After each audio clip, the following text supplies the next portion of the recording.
What's up, fellow Redmen? Welcome back to Yanks of the Cop. I'm here with my main lads, Wahomie and Scans, my brother. We are here for the pre-match FA Cup third round against Aston Villa.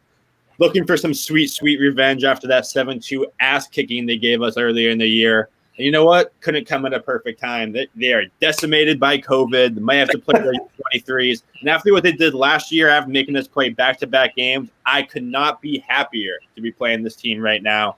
But let's get right into it, into our opening statements here. My opening statement is this. I'm getting really tired of Naby Keita. Really, really tired of him. He's a really good player. Obviously, I'm never going to doubt his ability. But again, this is another game where he should be getting minutes, and he can't play because he's still injured. And leading up into the season, I was really excited about him. He looked fit. He looked ready to go. And he can't stay healthy. We could have definitely used him in the last game against Southampton. We could have used him against Newcastle. Could have used him against West Brom. And he's just not available. I'm getting really, really agitated with all the Keita fans out there who love him more than they love the club because, like, listen, he's a great player, but availability isn't ability, and he's never available. I'm sick and tired of it. We need guys who can come out and we can rely on and play. Oof, the fire. Fire is out there. He's ready to go. Damn. Yeah, I like it. I don't know if I can match that fire. I mean, all I'm going to say is if we do end up playing this game and we can get into it a little more, we need to go not with the youngsters. I don't care who we're playing. I don't care if we're playing a full-fledged Villa side. I don't care if we're playing U23s. I want to see some names out there. I want to see Mo Salah. I want to see Thiago. I want to see Naby Keita. I want to see Shaqiri. I don't think those guys should get a rest. We have a long, I think it's 8 to 9 days break after this game. So let's let the guys play.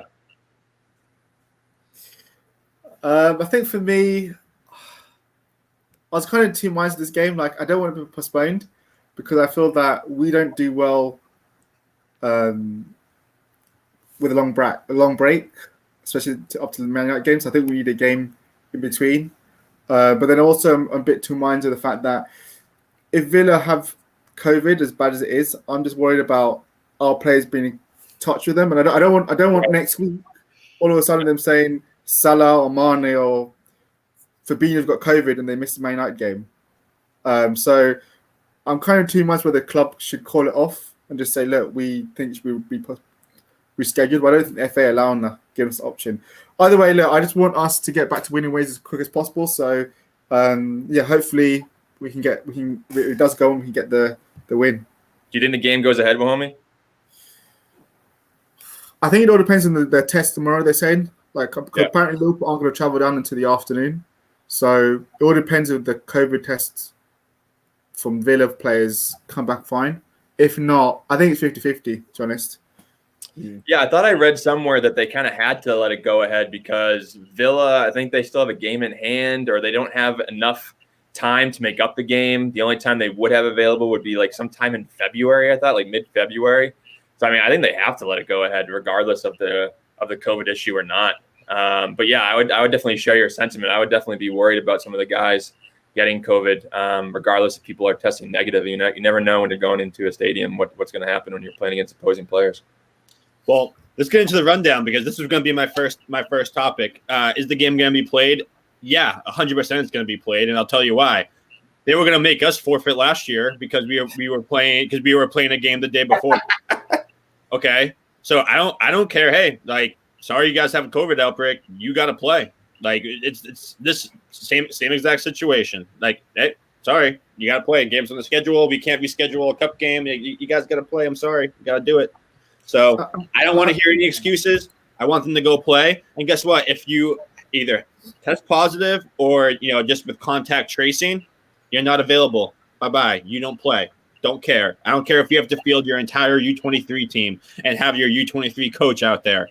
You're going to play the game, and you're going to fucking be happy about it. And you're going to lose. And you're going to lose. I think the FA made Derby recently play when they had COVID issues. In the League Cup one. So I think the rules state that as long as you have 14 players fit, you should have to play.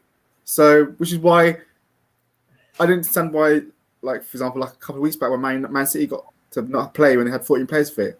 So That's Man City, man. Yeah, I didn't get that. So yeah, I think Villa should have to play tomorrow if they've got 14 players in under 23s fit. They should have to play it. So, and if they have to forfeit, then that's them, up to them, But the game should go on. I have an extremely hot take, and I tweeted about this earlier today. I said, "What if Jurgen Klopp just forfeits? What if that? It gets let Villa go on. We don't want the FA Cup. We're good. Let them play it. We don't want to have anybody get COVID, test positive for COVID. Let's just prepare for the Man United game, and then we just have Champions League and the Premier League." I don't hate it. I don't know. I value the FA Cup. I do. If this was the Carabao Cup, then honestly, I would. I'd say, okay, I don't care. I enjoy that energy drink cup, like whatever. But no, the FA Cup I actually take somewhat seriously, and I would actually like to see Klopp take it a little bit more serious. I am really interested to see what he has to do for a lineup tomorrow. You guys both think it's going to be a stronger lineup? I think personally we have to, because of, as I said before, we don't do well with long breaks, and plus I think Liverpool best served after losing to Southampton. We need a game straight away to get our feet back on the ground and get a win. Otherwise, if you put a weakened team out, all it does is just lower morale for the whole club even more.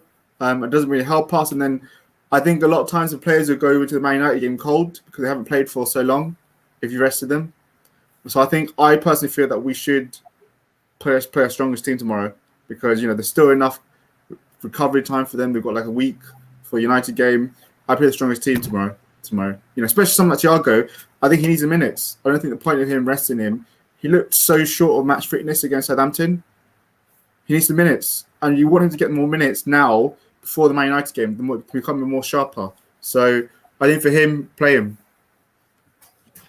Yeah, Chris just said that he would like to win this game and go into the United game on back-to-back wins. I mean, that's what a big part of it is for me. As in addition to what you were saying, Mahomie, I don't know if I would go full strength.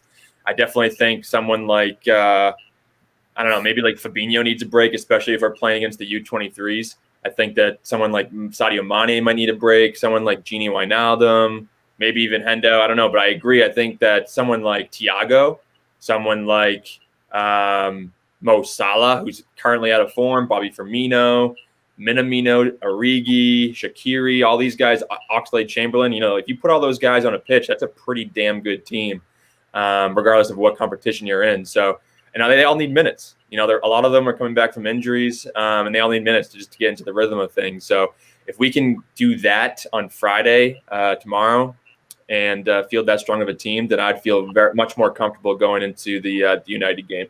I would even bring Mane on the bench, bring Fabinho on the bench, but I wouldn't start them. Yeah, I think I would kind of go more of a hybrid role, because I kind of agree. Like, I think a guy like Thiago should definitely play, definitely start, get significant minutes. The one guy I think should be dropped, and this could be a little bit up for debate a little bit, Trent. I'd play Nico Williams over Trent. I just think since he's come back from injury, he has not even been a shade of himself. He's been pretty close to Aaron Wan-Bissaka, in my opinion. He's been pretty trash. Remember Klopp said that it was Trent that had COVID in the summer as well, so he's had a lot of injury. Yeah, so I think a guy like him, give him a week. I mean, maybe have him on the bench, but give him a full week of training. Let's let him get his legs under him a little bit more. Maybe he has a little bit of a nagging injury, so I would see that.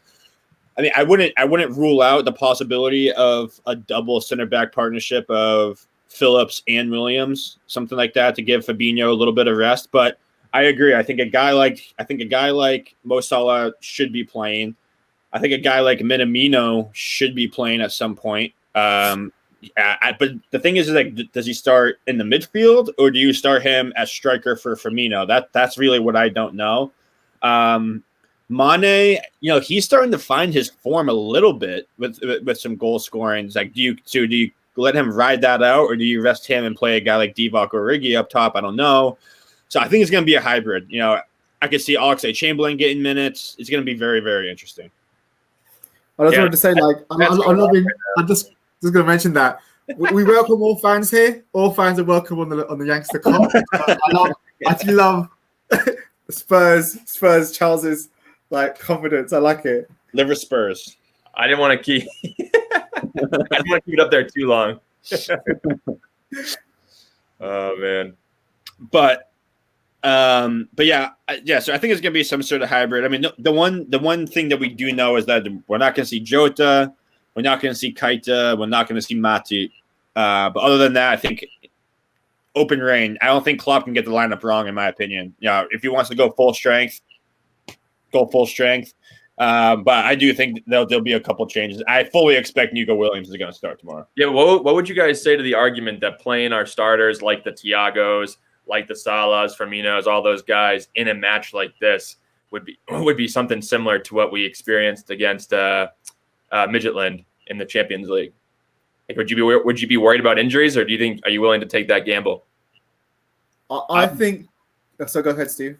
I was going to say I'm more than willing to take the gamble. The only thing I'd be worried about is them, contracting COVID, which goes back to my original point, with the contract tracing and all of that. Like anyone that even has a sniff of being, remotely near COVID can't play. Sorry, but your team still has to play. Yeah, I see your point about it being like it's a Midtjylland game, because I don't really care. Unlike Steve, I don't really care for the FA Cup this year. I don't really care for the FA Cup anymore. I think it's lost in prestige. But we get to that later on. But, I don't think we have the squad for it. I don't think we have the squad for it. We're stretched as it is now, trying to battle for the league and the Champions League. We ain't got the squad for the FA Cup to go far in that. We don't. We've never had the squad for it. We're not like a Man City where we can field 3 world-class teams and still probably get in the top 4 with those teams. We ain't got the squad for it. So I feel that I don't like Liverpool losing, but the quicker we're out the FA Cup, the better. Because I think for me, Klopp's judged on the league and the Champions League, and I think that's why he's never cared for it as well. So, but do I think it's a risk? On a whole, yeah, 50-50. The COVID side, I think it's a risk, but then I think as well we need Liverpool team based on momentum, and we need a win. 100%. And I think because of that, that's the reason why I take a risk, because we need momentum, and we lack, when we out for so long, we said before, we lack rhythm, and it takes ages to get into the games. Yeah. So that's the only thing where I'm thinking. Otherwise, if we didn't have Man United next, I probably would say I wouldn't risk them. I'd just say rest them, and then we can cover it for the weekend. So it's difficult. I don't know. It's 50-50 on that one. Yeah, I just feel like in this current situation that we're in, Charles is just ruining the chat right I love it. I'm not going to post that one. I'm not posting that one. Good banter. Love it. I mean, we have one game in 2 weeks for the most part. So I agree. I think that we definitely need some players to get their rhythm. I mean, this is differentiates ourselves from when we had the Champions League, because I think we played the 22nd of November, we played the 25th of November, and then the 28th of November, and the Champions League game was in the 25th. So that's 3 games in 8 days or something like that. So this is a completely different situation. I didn't think we can get into it maybe some other time, but I didn't think Jota should have been playing that game against Midtjylland. So it's just a different situation, and I just feel like players need the rhythm. If we can get Thiago firing on all cylinders, then we're looking really, really good against United. Yeah, I think you guys both made the good point. Rhythm and momentum. I don't remember the last time. I think it's been since Klopp's first season that we haven't won a game in the last 3 games.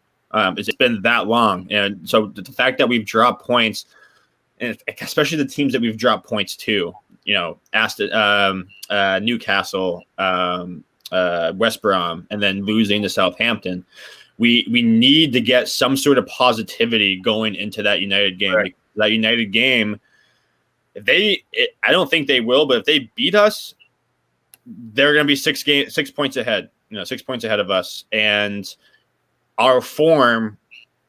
I think that sends the wrong message. That'd be 4 straight games and no end in sight for us getting it back on track. So I think we got to get it back on track as soon as possible, especially if we want to still be considered actual title contenders. You can't go on a 2-week slide. You can afford to go on a 1-week slide, but if you do 2-week slide, then you get in trouble.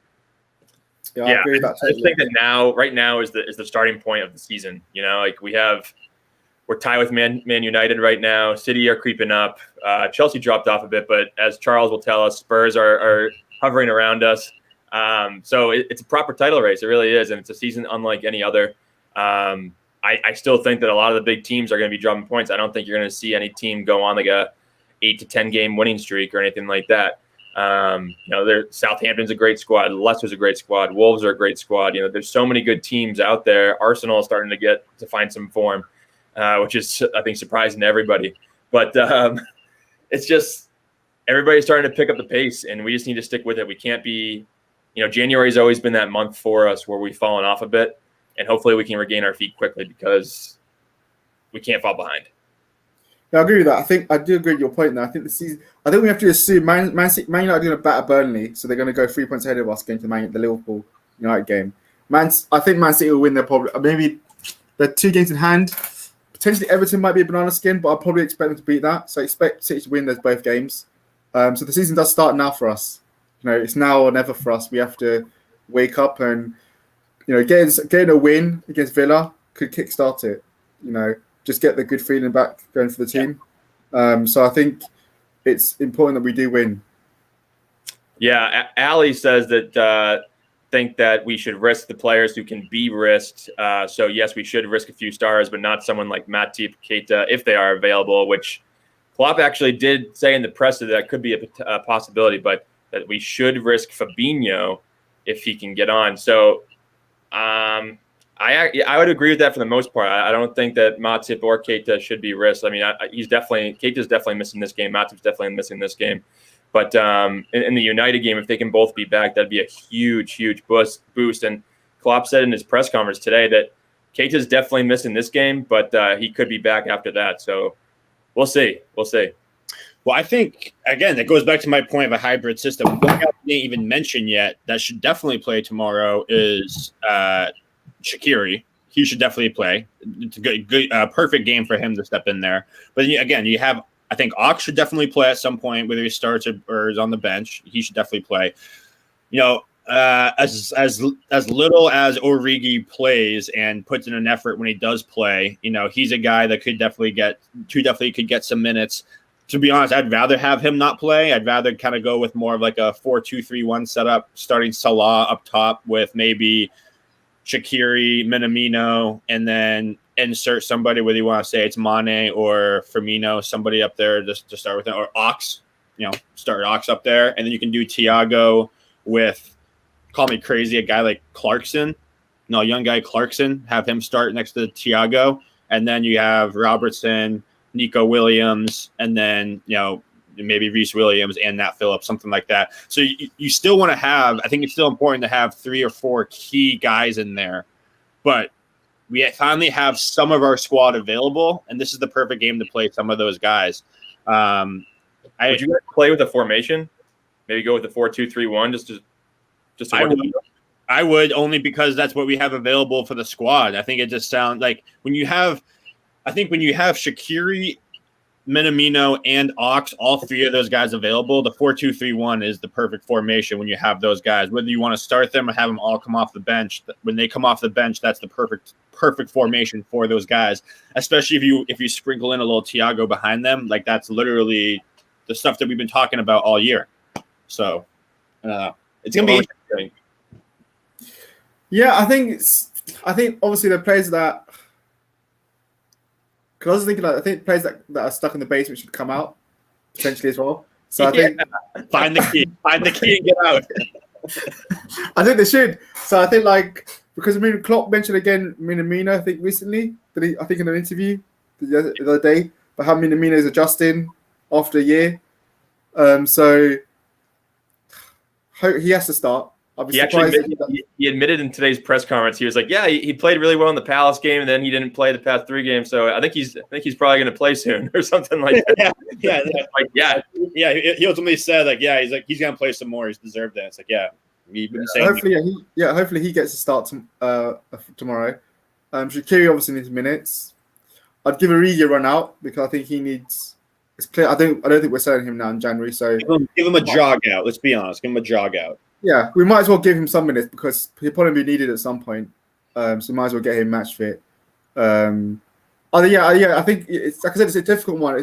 You're going to look at a mixture of starting key players and probably resting some players. So, I think I agree with you. I would do a formation change because I don't think you can play 4-3-3 with Ox, Minamino, and Shaq in the team. I think you need to change it because I don't think they're suited 4-3-3. They play all together. So, would you be happy with this? What Luca Mancini is saying? Kelleher, Nico, Reece, Nat Phillips, Milner, Ox, Clarkson, Thiago, Taki, Origi, Shaqiri. It's not far. It's not far away. I would say if I could take Origi out, start Salah instead, and have Origi just be one of the guys who comes off the bench. I kind of hate the Milner out left back thing, but it makes sense with the Robertson and everything. Otherwise, kind of spot on in my opinion. I think I'd probably have Alisson in goal because I think you need someone at the back because there's not much experience amongst that back four. I think you need someone at the back who's going to give them some experience. As good as Kelly has played, I think you need someone at the back. Otherwise, I have a feeling that obviously there's not much experience between Nico and Reece Williams, which are going to play next together. So I think you need someone that's just that bit more experienced. But otherwise, overall, I'd probably go with that. I wouldn't be against that. Yeah, my only thing was I would love to just keep a concrete midfield, so a midfield that's likely going to play together in the future. So I understand why people would include Clarkson, but I just don't think he should have he probably should play, but if we're going to play Thiago, I want Thiago to be able to link up with players that he's likely going to be playing with, so he can build that chemistry. Someone like Ox definitely fits the bill. I think Milner would fit the bill, but he definitely should be playing left back. So, I could see them maybe splitting. Maybe what's that? Curtis Jones, maybe. Yeah, I was thinking maybe Curtis Jones being in there. Someone that could step into that midfield with Ox and Thiago. But I love that front three: Origi, Taki, Shaqiri. Give Origi some minutes. We need to boost that sale value for sure. Well, you make a good point about the midfield because when you think about our last few games and where we've underperformed, you could arguably say the midfield's been the biggest area. Just lack of creativity, lack of connection with the front three, and just kind of getting worked a little bit, just having to really work defensively really, really hard. So I kind of agree with you on that. That makes a lot of sense. I just saw that. I'd love it. Yeah, I do. It's my favorite shirt. I told him to put it on beforehand, Chris. It's a good shirt. It's a great shirt. But Andrew, well, when we brought up a point earlier, I don't think I got a clear answer from you. But do you think So Wahomie's on the camp of Klopp shouldn't take the FA Cup very seriously. He doesn't take it very seriously. I think that we should, if we're going to take any English tournament seriously, obviously it should be the FA Cup. What's your thought? Because he did make a good point that we may not really have the squad to keep playing these games, but I'm just one of those guys, especially like with how it's looking for the Premier League right now. It's anyone's ball game. Like, if you're in a competition, let's try to stay in it. Yeah, no, I definitely agree. I can see both points, to be honest, because if you start some of our starters, then and one of them gets injured, similar to the Midgetland game, then you look like an asshole. But if you start and you win the game and then you go into the next rounds, then you look like a genius. So I definitely think because of the amount of rest that we have, I said, like I told you, we have one game in 2 weeks, so we have to keep these guys fresh. The training ground can only do so much. Game time is so important. So they have to play. If this was, like I said, if this was back in November when we were having 3 games a week, then I would say, hell no. Put in the U23s. Who gives a shit? But because it is the FA Cup, which I actually do still think is just a somewhat important tournament, maybe in the next round, it won't be a focus for us because of our injury situation. But right now, I think it definitely is. If we can get the win and keep our guys fresh, then great. You never know what's going to happen in the next round. Maybe we'll get matched up with somebody who's in League One or in the championship, and we have a good chance of going through. So I think we should take our chances in this one. Hopefully get the win and get some revenge against Villa and move on. Okay, so I want to get to our predictions of the match, but before we do that, I kind of want to pivot away from the match a little bit just to talk about some other things that have come up. One of the things that came up that I thought was very interesting, two things actually. The rumor that has not really been confirmed nor fully denied that Gini Wijnaldum had a contract offer and he rejected it. So let's start with that. What are your guys' thoughts on that situation? I mean, it sounds like he's trying to get paid as one of the core guys on the team. Personally, I think he deserves that. He's been vastly underpaid the last couple of years, and I think this, with his availability and what he's done for us this season, definitely warrants it. And I think he's one of the few guys I think is going to be that would be tough to replace next year. I don't think there's many guys that fit the Gini Wijnaldum role currently on the squad, and I don't think there's currently a lot of guys out there that would be available. So what are your thoughts on that rumor, and overall, what do you think is going to happen with this contract? So I'm gonna go ahead, Andrew. Actually. So my understanding of the contract situation, and homie, you can correct me if I'm mistaken, but it seems to me that he was offered a contract, he declined it, and he's looking for more money. He basically wants to have receive the same amount of money as someone like Mo Salah does, who I believe is on £200 a week, and Virgil van Dijk, who I think is due for a new contract and likely will get one soon, but similar money. I think that he's currently getting I know he's currently getting £75,000 per week, which is ridiculous for someone of his quality. Jordan Henderson and James Milner are both getting £140,000 per week. And James Milner is 34 now? Just turned 35, I think, actually. So I definitely think he deserves that kind of money, because I think that he's going to take over the role of a Milner on the squad. But he doesn't deserve Salah money. He doesn't deserve Van Dijk money. Definitely not. So if that's the case, I've been saying all along that he should definitely be one of those guys that deserves to get paid. But if it's that high, I don't know if I can fathom it. Yeah, I'm going to throw a curveball in the sense that I don't think he's worth to be on. I don't think he deserves to be on Salah, Van Dijk level money. He definitely deserves to be on the level below that. So he should definitely be on more than Keita. He should definitely be on more than Milner.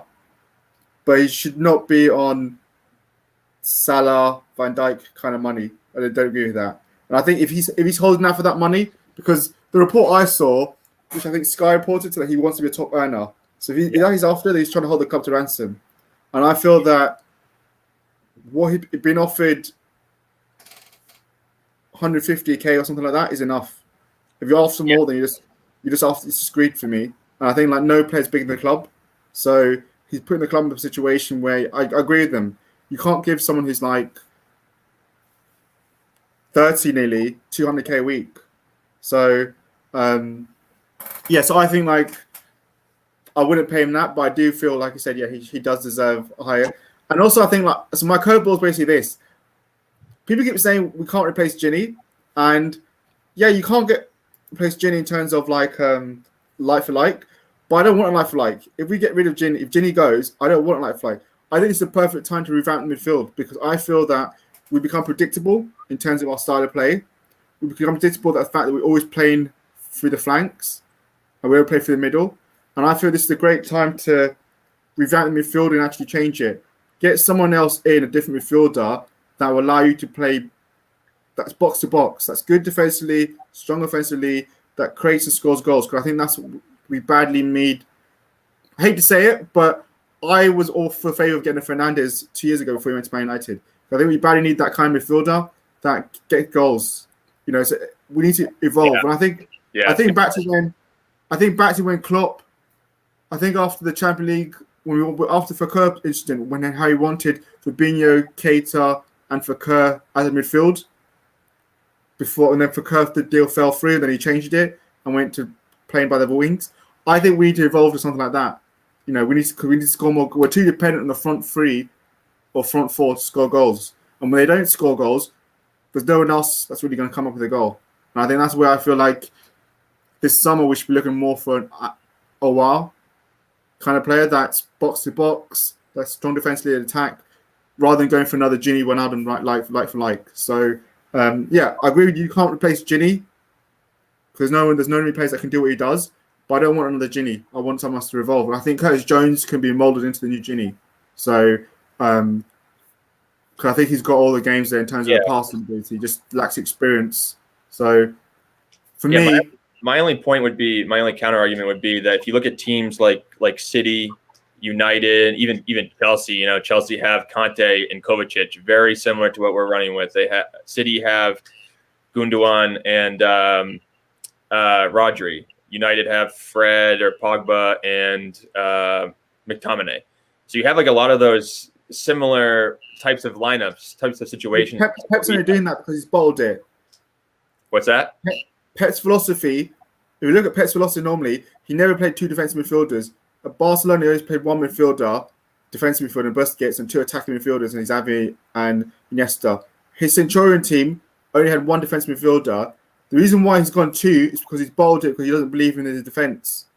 You know, his best City team was the one where he had two attacking midfielders and one DM holding it. And that's why they won over 100 points, scored the most goals ever. So that's the reason why he's done it, not because he doesn't believe in the defence. As good as their defence is doing now. He lost David Silva, and Bernardo Silva hasn't really been holding up his side of the bargain. Yeah, so I think that's what it comes down to Pep. He's doing that because he's going away from his philosophy. But I see what you're saying, that a lot of teams are doing that. But I just feel that we need to evolve our midfield. And then this is a great time. So, and if you're looking at other teams, you see players like Kevin De Bruyne and Bruno Fernandes, who could be that player for us? In our team? Yeah. Because I'm playing devil's advocate here, but I'm making the argument that maybe, no, we don't have one. Right. So why wouldn't we sign someone like that? You know, we can bring someone in like that and then keep Gini Wijnaldum. We can't find a replacement. But I'm all in favour of keeping Gini Wijnaldum. You know, I'd love him to stay. But I think like he's holding the club for ransom. Yeah. You know, and people aren't really saying it. You know, but he is. If he's after to be a top earner, he's holding the club for ransom. So, you know, no one's bringing the club. And I said before the other day that we've lost big players before. We lost Coutinho, Suarez, Torres, all these players, and Liverpool still went on to win big trophies. So Liverpool aren't going to die tomorrow if Ronaldo goes. We're still going to Champions League titles, the Champions Leagues, and be one of the best teams in the world. And I used to say to Ginny this, like the grass has always been on the other side. Go Barcelona, but look at Coutinho. So, you know, he should just accept soon. Yeah, he accepted 150.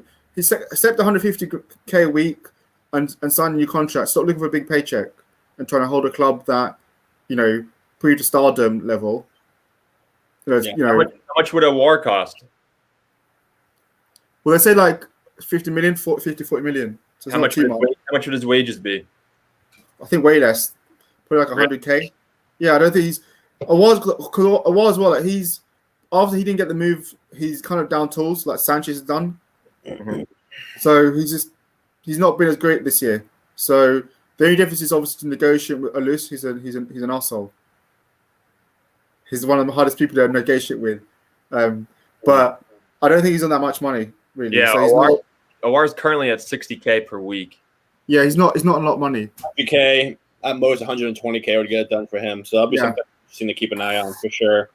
I mean, we definitely are lacking that. I mean, I think we all thought Naby Keita was going to be that guy. But the fact that he can't be available, you need now. Now I think Naby becomes the second guy, and you need a guy ahead of him. So I could talk about Naby Keita being injured all day. So I didn't mention it. I didn't mention it because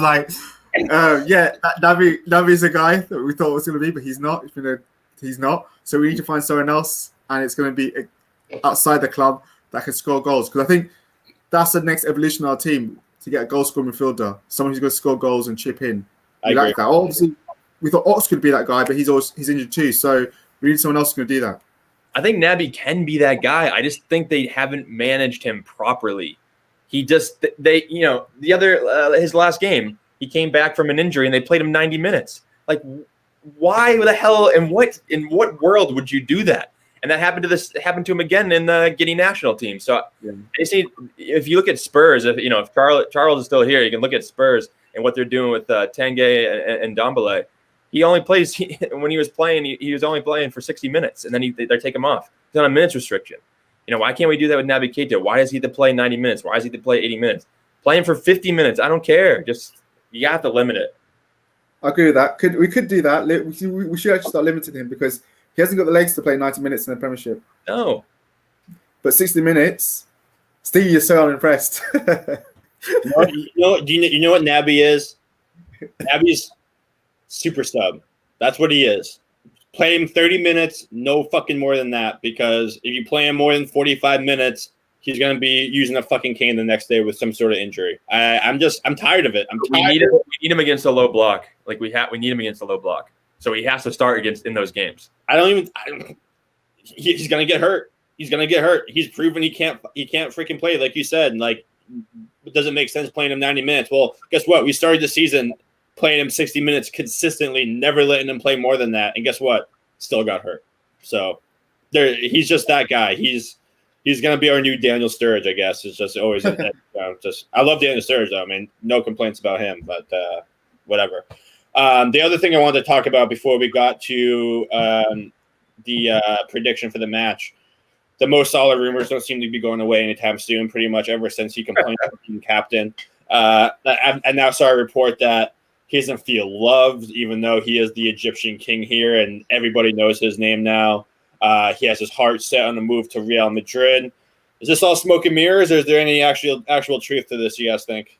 I think I realized because something that said, I think Grizz said it on NFC Day Trippers a week or so, 2 weeks back, and he mentioned that Salah did an unsanctioned interview, like behind the club's back, and apparently Salah hasn't done like a report, doesn't speak to any reporters in England, doesn't speak to any of the British reporters. So he done an unlicensed interview with AS, which is a Spanish Madrid-based newspaper. He did it on purposely. So originally I thought he was trying to get a new contract, but now I feel he's looking for a way out. And all this stuff about saying he wants to break records, that's for himself. Like I think after we won the league, Salah kind of changed in a way, like he's not playing now for the team, he's playing now for himself. Like it's all about breaking records for himself and increasing his status. And I think for him, going to Madrid will be his last chance to get like really enhance his pay packet and get global, take his brand to the next level. And obviously for Madrid, getting Salah because he's the hottest ticket in Africa, like big selling person in Africa now. So they are probably Madrid the best brand money making machine in Europe, probably the world in terms of as a business. So them getting in Salah would drive their revenue through the roof. So I think he's gone this summer, 100%. He's gone, and I don't think there's any road. And and you look at his body language in the pitch, doesn't look happy anymore. To be honest, the few games he's played now, and I'd not to say I question his commitment. I still think he's professional and he'll put in 100% and try and score many goals and give us an amazing season. But I just feel at the end of this season, he's gone. He's the one that we all wondered who's going to be leaving to get Mbappe in, and it's Salah's going to go. Mbappe's going to come in the summer. That's what it is. Oh, whoa! Did you get in there and think I'm not going to notice? You not see all that stuff that Mbappe's doing with LeBron James when he's doing they're doing switching Instagram accounts or something. Yeah, they changed Instagrams and what they are. Yeah, so I think, and all the stuff about them recently saying that Madrid, a lot of Madrid articles are saying that Mbappe Liverpool's a massive competitor for them to get Mbappe, and how Mbappe's expensive for him. Yeah, and how Mbappe would love to go play for Klopp, even if it's 4 years. I think he'll still end up leaving us because his dream is to play for Madrid. But I think we'd get an amazing 4 years out of him. We'd make a ton of money because of FSG would Nike. Yeah, Nike. They would make so much money out of it. I think we'd get 4 years out of him. and he'd score loads of goals for us, win us trophies, and then leave and go for Madrid. And then Liverpool would get a ton of money from him in terms of sale. We'll get 250 million for him. So, for me, going back to Salah, his whole situation for me is very similar to Luis Suarez. Only he accomplished so much more. You know, he won pretty much everything there is to win for Liverpool, any of the big trophies at least. So if he wants to leave, fine, leave. We'll get a bunch of money for you right now. I think his transfer value is northwards of 100 million. So we'll get a good amount of money for him for that, no matter where he goes, and hopefully we'll build an even stronger front three. Yeah, I always thought that he would be the first of our front three to go. I always saw Mane as the guy that would probably actually finish his career with us. I just think, again, like, I just don't think his marketability is as high as Salah's, because Salah has this whole like Egyptian king thing going on, blah, blah, blah. And I also just think that right now, Salah probably won't be any more valuable than he is right now. Like right now is going to be the highest that he's worth. He's in his age 28, he's turning 29. Like this is literally probably the highest his transfer value is going to be. I know COVID's going on and all of that stuff. But you're going to be able to get over 100 million pounds for him, probably closer to 150, probably closer to that Coutinho number that we got. And I think if you can get something like that, absolutely go for it. You drop off his salary, that opens up the door for a guy like Mbappe to come in here. I'm going to put his name in there too, Sancho. I'd much rather have Mbappe. But you can't rule that out. Especially the fact that he's English, you can't rule that out. Holland as well. See, I like the Holland thought, but I just think that if we knew Salah was going to stay for another few years and Mane, then I'd say definitely Holland. But I just don't see. I don't know. I know Firmino's getting up there. I'd much rather have a guy like Holland, to be honest. I think Holland's the next big thing. But then you could play a 4-2-3-1. You put Holland all the way up top, and Firmino sits in behind. He's already doing that anyway. I think he's buying. I think Haaland is at Bayern. He's Lewandowski's replacement. Oh yeah, probably. That's so Bundesliga. Yeah, just keep allowing that to happen. I'm just gonna be like, come on, guys, like you're right there.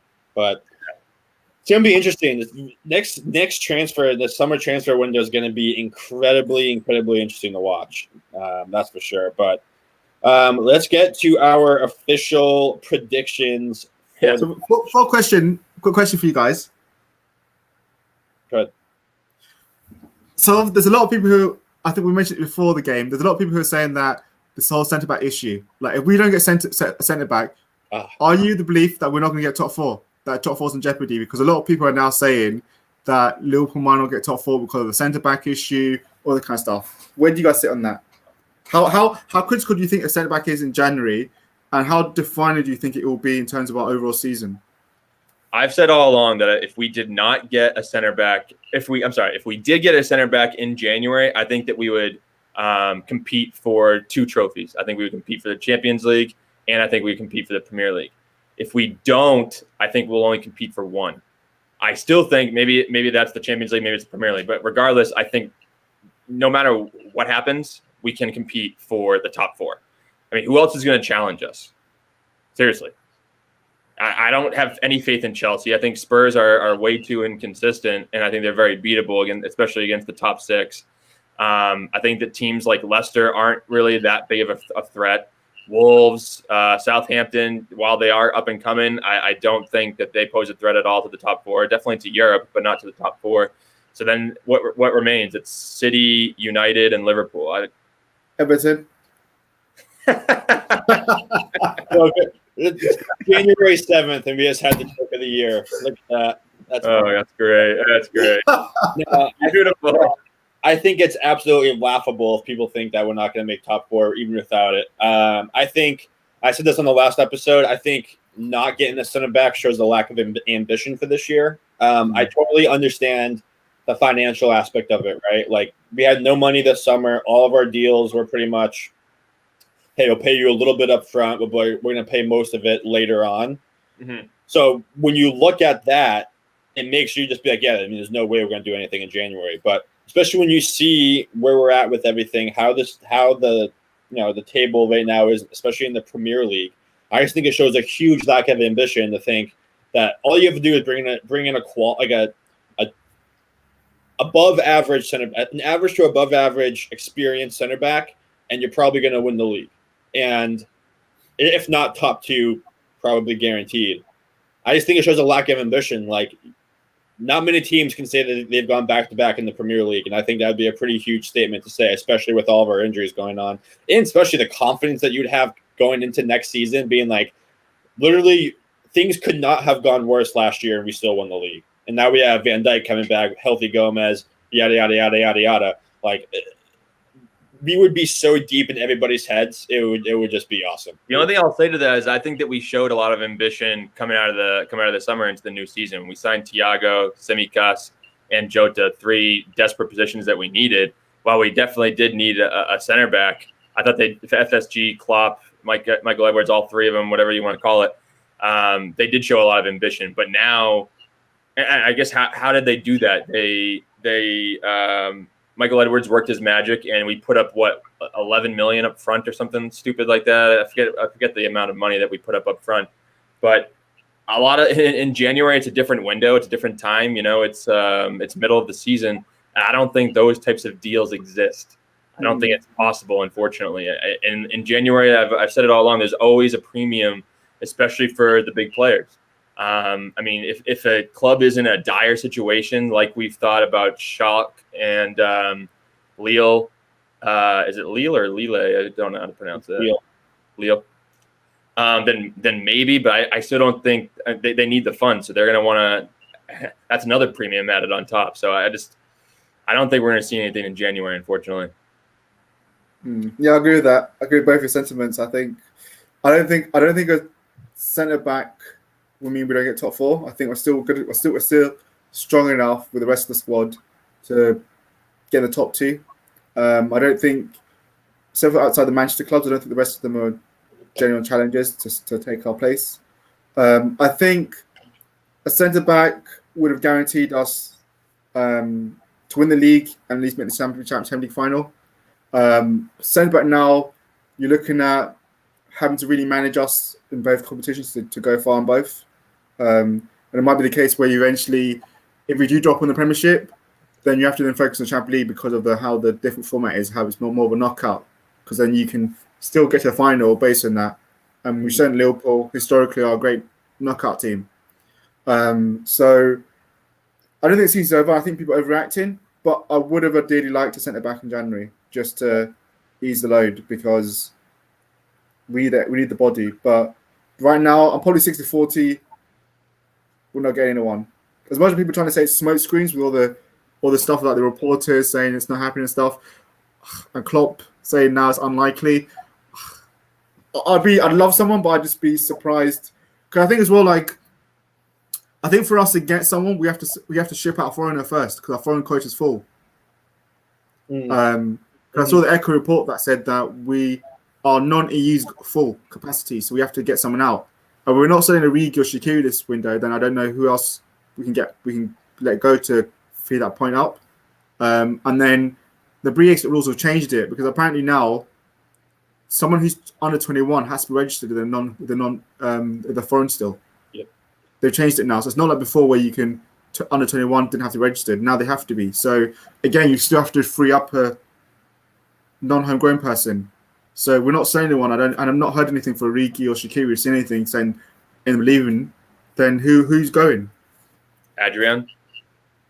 I don't think so because if Alisson gets injured again, and we know he sometimes gets injured, then you're looking at Kelleher. As good as he's been, I don't think Klopp would want to go into the rest of the season with just one fit keeper. Yeah, I agree with what JG is saying here. He's saying the center backs gives us a chance for semis in the Champions League and the title chance. So, yeah, I agree. It would show a huge amount of ambition by the club if they did something like that. I just don't see it happening, unfortunately. I think they're only going to go. I think they're going to think that Klopp can work his magic. Maybe they know something we don't. Maybe they know that Virgil van Dijk is going to be back sooner than we think. You know, maybe it's something like that. Maybe they have something in the works. But if we come out of January without a center back replacement, then I think we have a really good chance of winning one title. I don't think we have a good chance of winning 2. Yeah, no, I agree. Yeah, I 100% agree. But all right, let's wrap it up. Let's official predictions for the match tomorrow. I know we went off on a little tangent there, but Great tangent. I'll start. Honestly, I have no idea.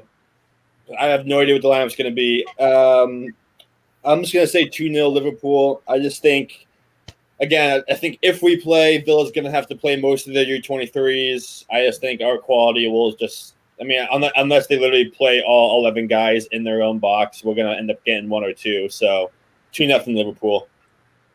All right, I'm going to say this is a revenge game. They're going to end up playing their U23s, and we're going to beat them 5-0, just like they beat us in the Carabao Cup, or maybe it was FA Cup last year. We're going to beat them 5-0. I'm going to go with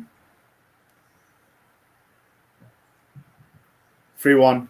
I think they might score because we'll play Phillips and Williams at centre back. Have some faith. Have some faith. Kelleher masterclass. I said 3-1. True. Yeah. All right, but it should be a fun one tomorrow, especially if those D-bags play the U23 team. I really hope they have to. It's going to be a great payback game. But otherwise, we'll be back for a post-match after the match, and then we have a little bit of time off. We're going to try and get a fun interview schedule, maybe do a little transfer talk with our buddy from LFC Transfer Room, but we'll keep you guys posted on that. If you haven't yet, go hit that like and subscribe button. Really appreciate you guys. Tell your friends. We love you guys so much. Thank you for lighting up the chat. You guys have been great. But otherwise, up the Reds, and we'll see you guys for the post-match. See ya. See you.